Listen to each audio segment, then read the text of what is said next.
Hey everyone, I'm Nidoking, and last time on Space Quest 2, I managed to make it to this ledge. Oh, shut up. I'm going into the cave. I got killed by beavers in this cave last time because it was too dark to see. But fortunately I managed to find a light source along the way, so all I need to do is take it out of my pocket of holding.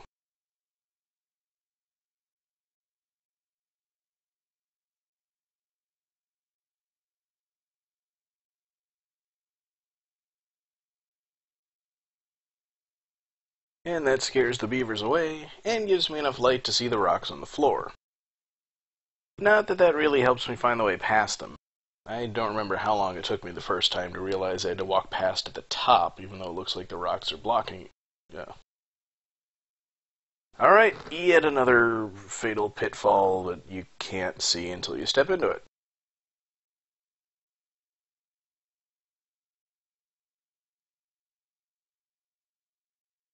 It's okay, folks. He's okay.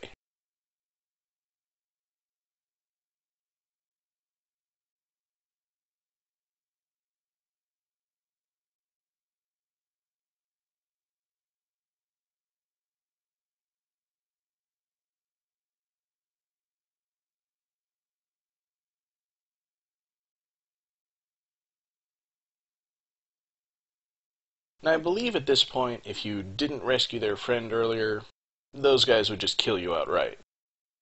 And before I walk away, I do notice a couple of pixels that are lighter than the rest. Trying to figure out whether there's a way to get the game to tell me what that is, but I think you just have to look at your inventory and notice something's missing.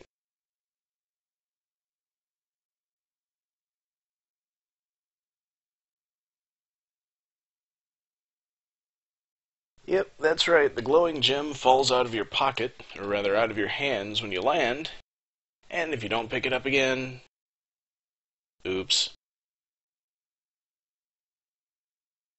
Kinda wondering if maybe there was a rock around here I could get, but there isn't. Kind of an interesting message for them to tell you that, though.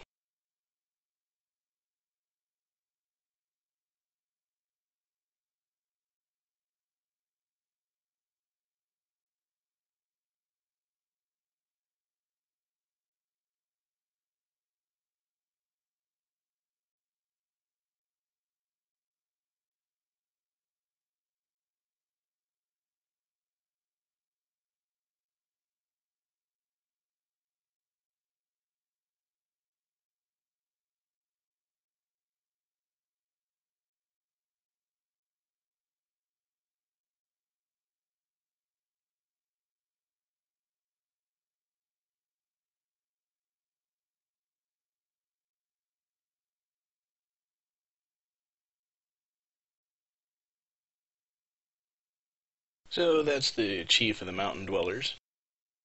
And I just really didn't feel like going through the first half of the game twice just to show the death scene in the production of this video, but I will have it for a bonus video at the end of the series.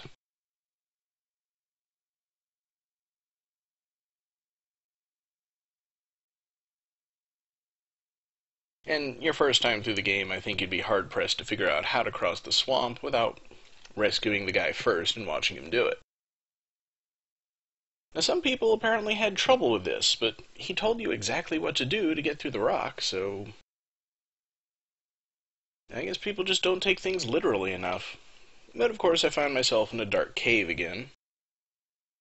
Good time to save, because this is where I actually did get stuck and have to look up hints when I first went through the game. The game doesn't tell you why you can't hold the gem in this cave while you could in the previous one. And I honestly couldn't figure it out. I mean, the game doesn't tell you what it is about this cave that prevents you from holding the gem.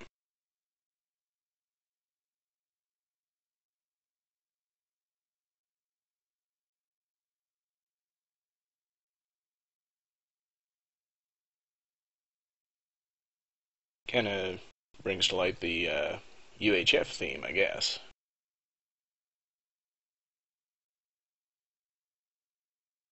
Nobody understands the darkness.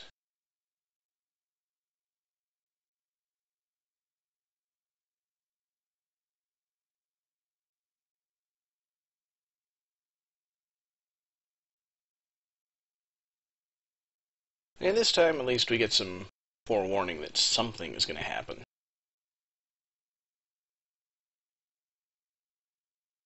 It's just a matter of when, and what, and how.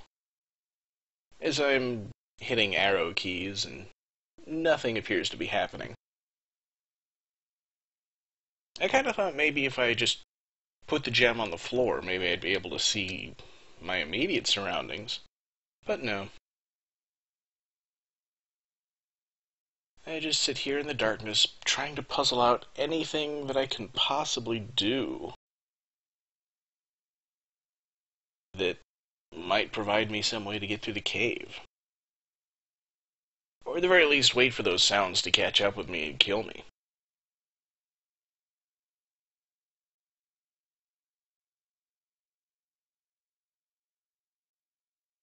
Me no understand learn either. But me am smart. There we go, something's happening.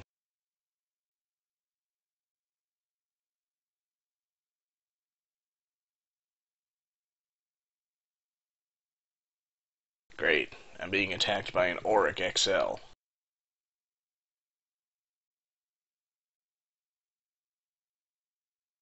It's the most powerful 8-pound vacuum available. I think it's typing something that causes the next dialog box to appear, but I don't know.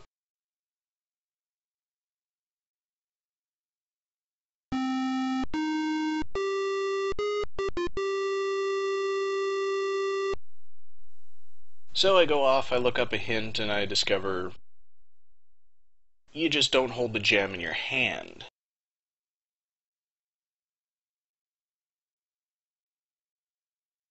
One can only hope it doesn't melt in your mouth, but...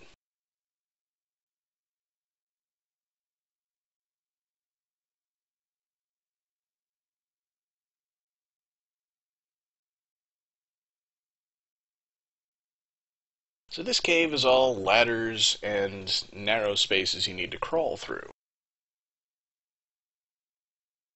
And a lot of dead ends.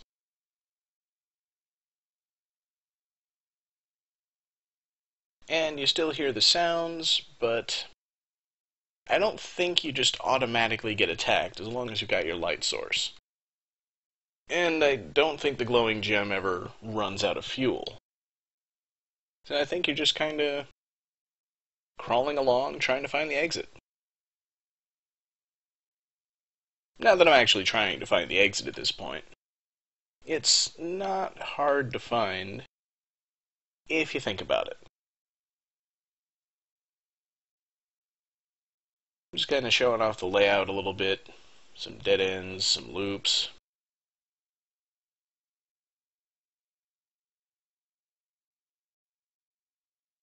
Climb up this ladder and I'm right back to where I was.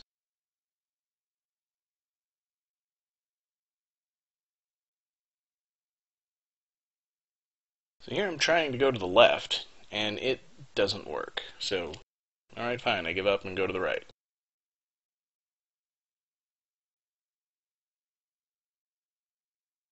I mean, you gotta presume right is where you want to go anyway.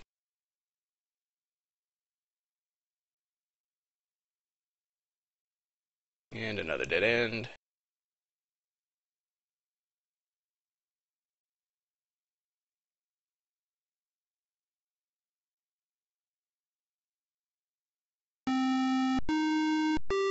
On the plus side, I don't think I knew this guy existed when I first played through the game, because he's tough to find. You've got to be looking for him. And to demonstrate, starting at the beginning again, I will proceed to exit the maze.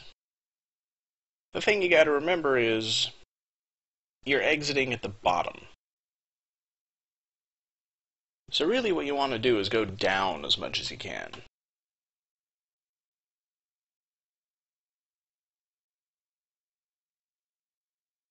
Alright, I admit they haven't actually told you that you're heading to the bottom.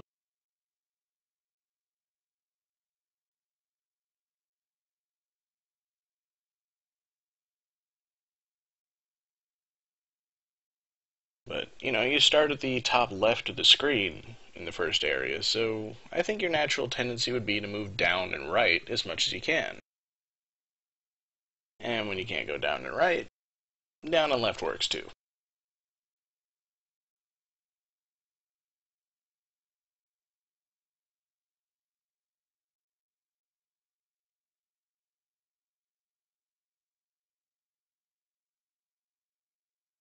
We have to move downwards, not upwards. Forwards, not backwards. And always whirling. Whirling toward a brighter tomorrow.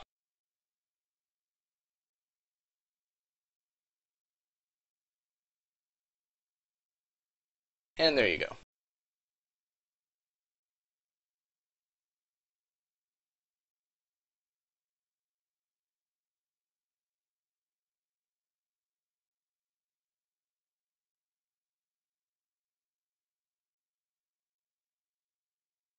I think we're past most of the tricky parts.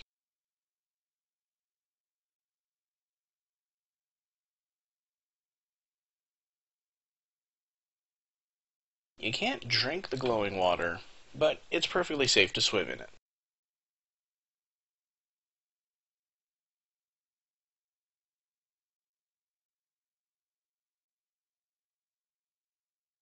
I never knew that would happen, actually. And somebody wanted me to try this. No idea why.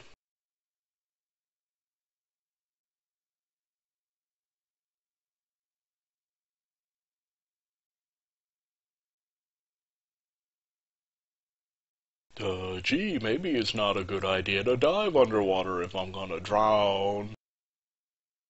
I don't know. Swimming is pretty normal.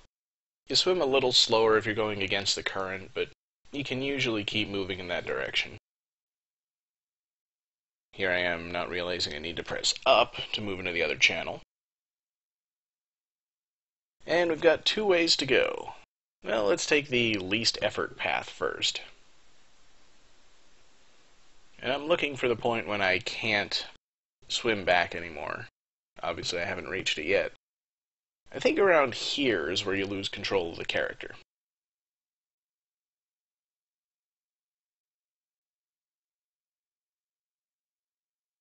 And you can't really do anything much but watch.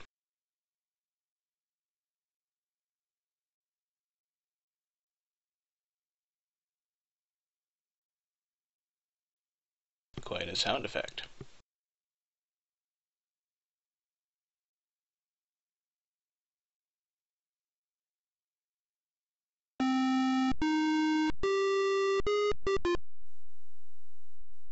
So obviously that's not the right way to go. So, process of elimination.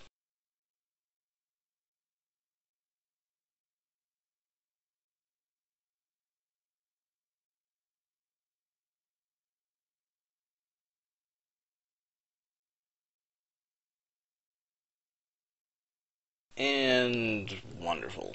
Both forks lead to death.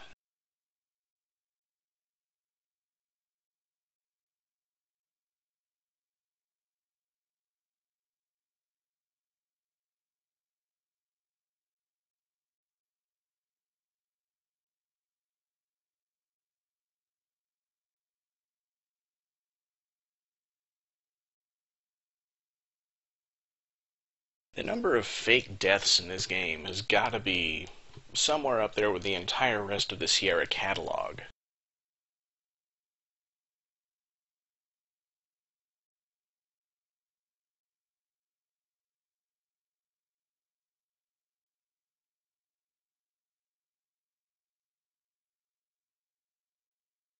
Yeah, it's been pointed out that the cliff face here looks kind of like a guy throwing up.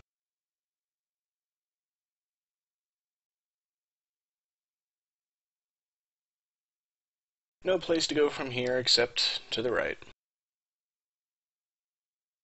And into what appears to be a dead end.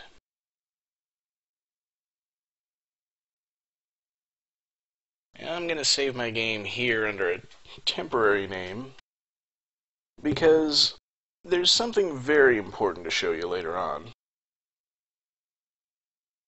But for right now, the landing platform is just on the other side of that giant boulder.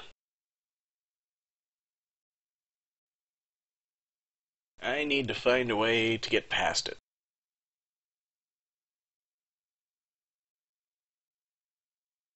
I see what looks like an obvious little path leading off to the left here. Nope, not a path. And obviously we can't go over to the right either. We've got to go through.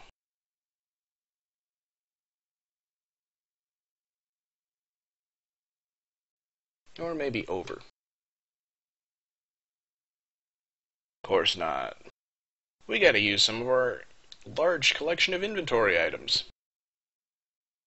Now, I don't know why the answer to this puzzle seems so obvious to me when I was younger, but there just aren't that many things to do.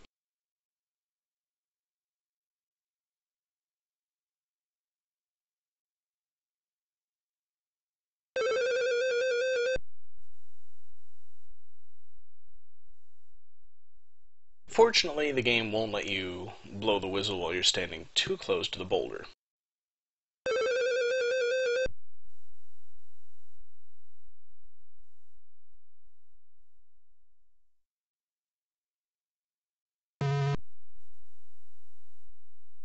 Hey, my Labion Terror Beast mating whistle attracted a Labion Terror Beast.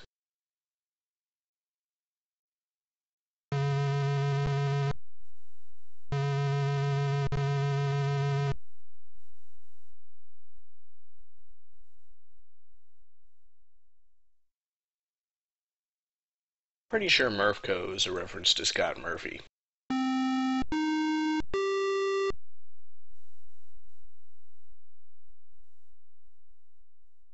But we need to get past that terror beast and through the hole that it creates in the rock. First thing to do is step into the water. He can't get to me while I'm in here. And now, I need to find a way to distract him. Another important inventory item.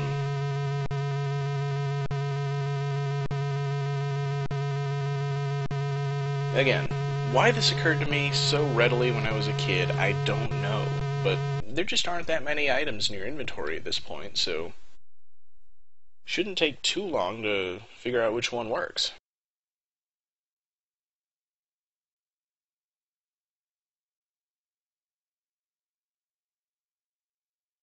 Think, gee, this rapidly spinning thing kind of reminds me of the Tasmanian Devil. Of course he wants to play with my puzzle.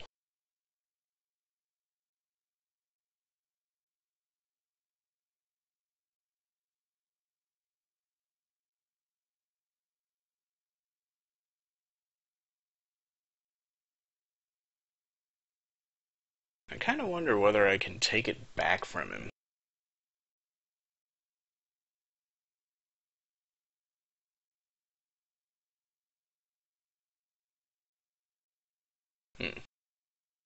Guess they kind of wrote it out of existence at this point. Oh well, trying to agitate the beast isn't really productive. Let's just move on through this gap, pausing to take one of the rocks from the rubble.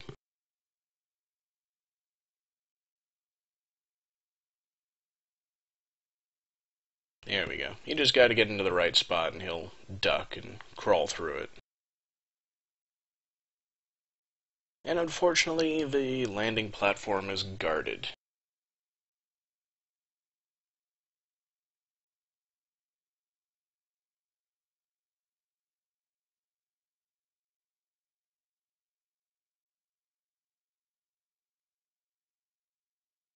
Alright, time for some kind of sneaking mission, I think.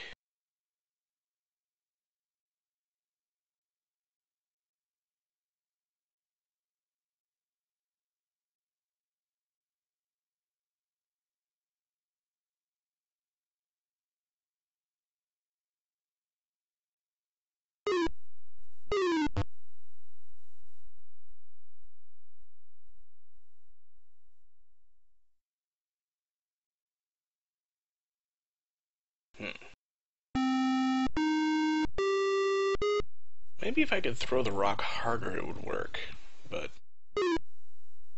he'll also shoot you if he manages to see you around the bush. It's not exactly pixel perfect, but it's usually pretty obvious when he can see you and when he can't.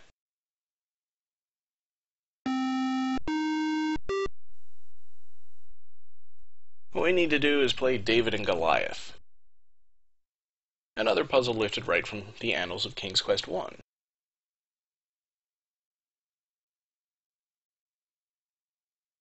But once again, lack of specificity is our worst enemy. I didn't tell it where I wanted to sling the rock, so he just kind of slung it any old place.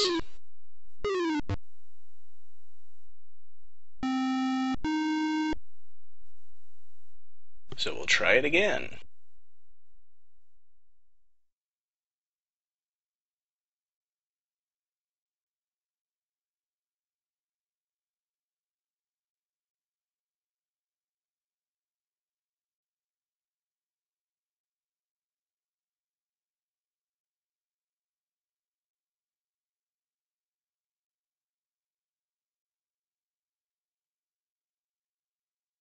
Well, he's just pining for the fjords.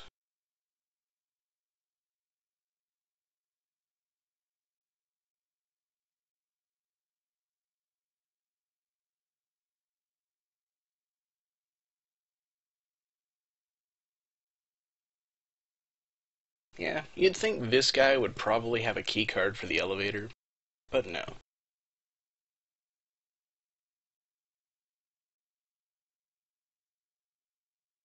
And we're stuck here. Unless we remember to pick up the keycard from the very first screen when we landed on Labion.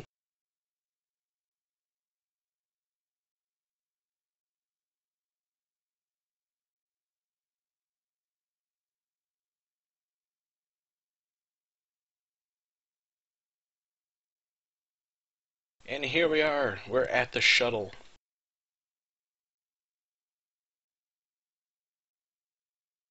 So finally we'll be able to fly up to Vohauls' asteroid and confront him face to face. And nothing can possibly go wrong now.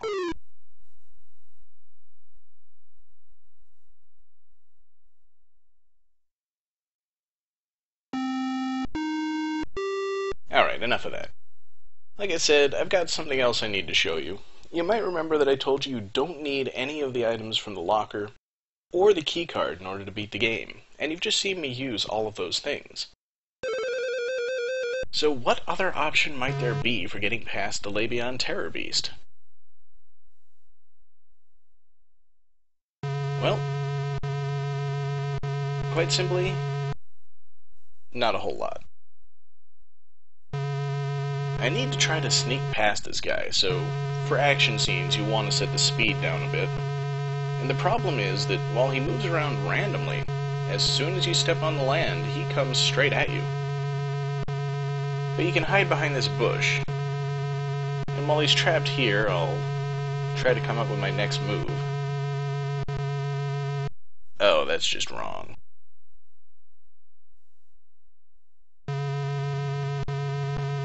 So alright, I'm gonna set the speed to normal, but you guys don't have to watch it at normal speed.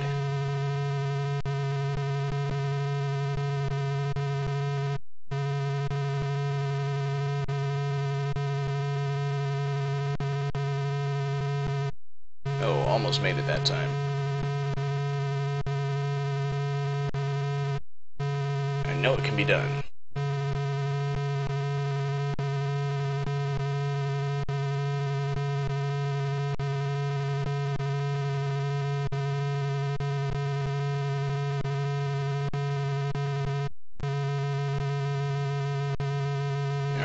So this time, I don't know how I did it, but when I got hung up on the bushes there, he got hung up too, and I suicidally save it while he's standing right next to me. And now I've just got to make it across to the opening in the rock without getting caught. Trouble is, he moves a little faster than I do. And sometimes he can just make his way around the bushes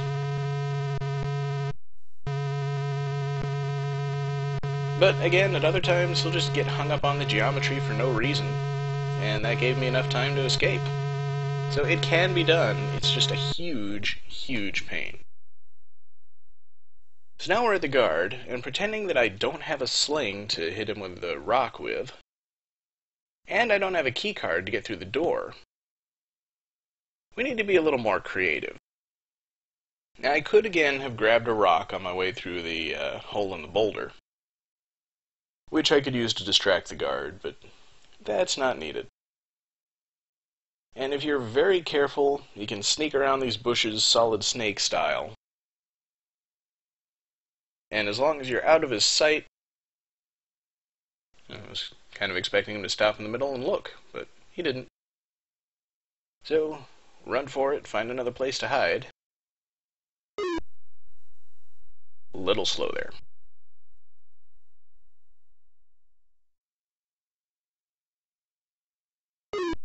And this time he stops to look. I don't know. I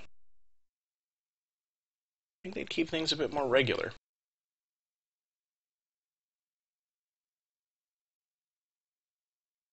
Alright, wait until I'm sure he's not going to spot me and run for it. And when you get here, I think you're safe. Again, if I'm not visible on the screen, I'm not visible to the guard, and I don't think he can even see me back here at all.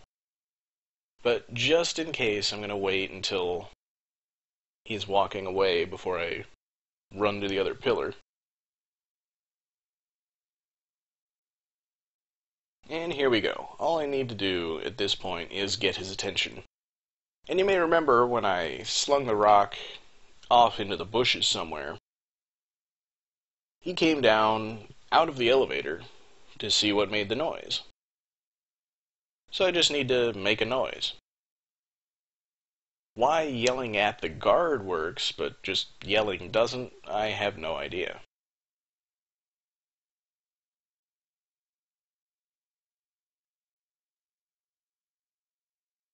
But since he doesn't have a keycard for the elevator, he has to leave the door open, and that's my opportunity to sneak in. So there you have it. I've got, I think, 37 fewer points than I did in the other path, but I didn't need any of the stuff I said I don't need. I just needed a lot of patience. Speaking of patience, we're going to take this shuttle up to Vohauls asteroid and deal with his genetically engineered insurance salesman clones next time. See you then.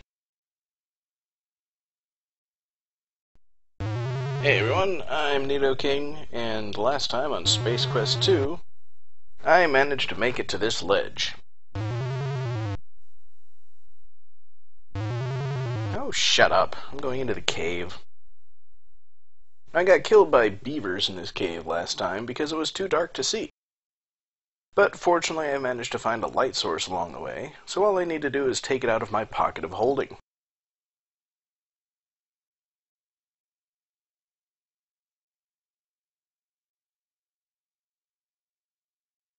It's okay, folks. He's okay.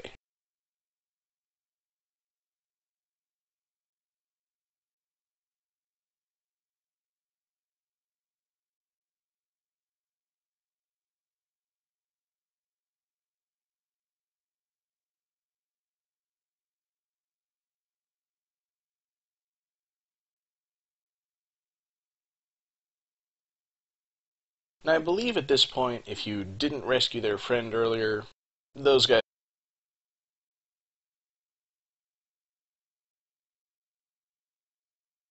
And that scares the beavers away, and gives me enough light to see the rocks on the floor. Not that that really helps me find the way past them. I don't remember how long it took me the first time to realize I had to walk past at the top, even though it looks like the rocks are blocking. Yeah. Alright, yet another fatal pitfall that you can't see until you step into it.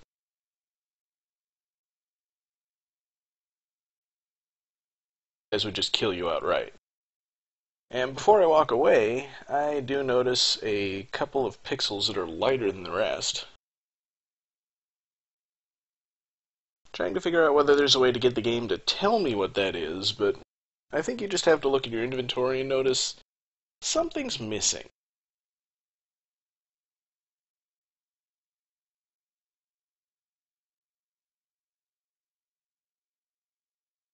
Yep, that's right. The glowing gem falls out of your pocket, or rather out of your hands when you land, and if you don't pick it up again, oops. Kinda wondering if maybe there was a rock around here I could get, but there isn't. Kind of an interesting message for them to tell you that, though.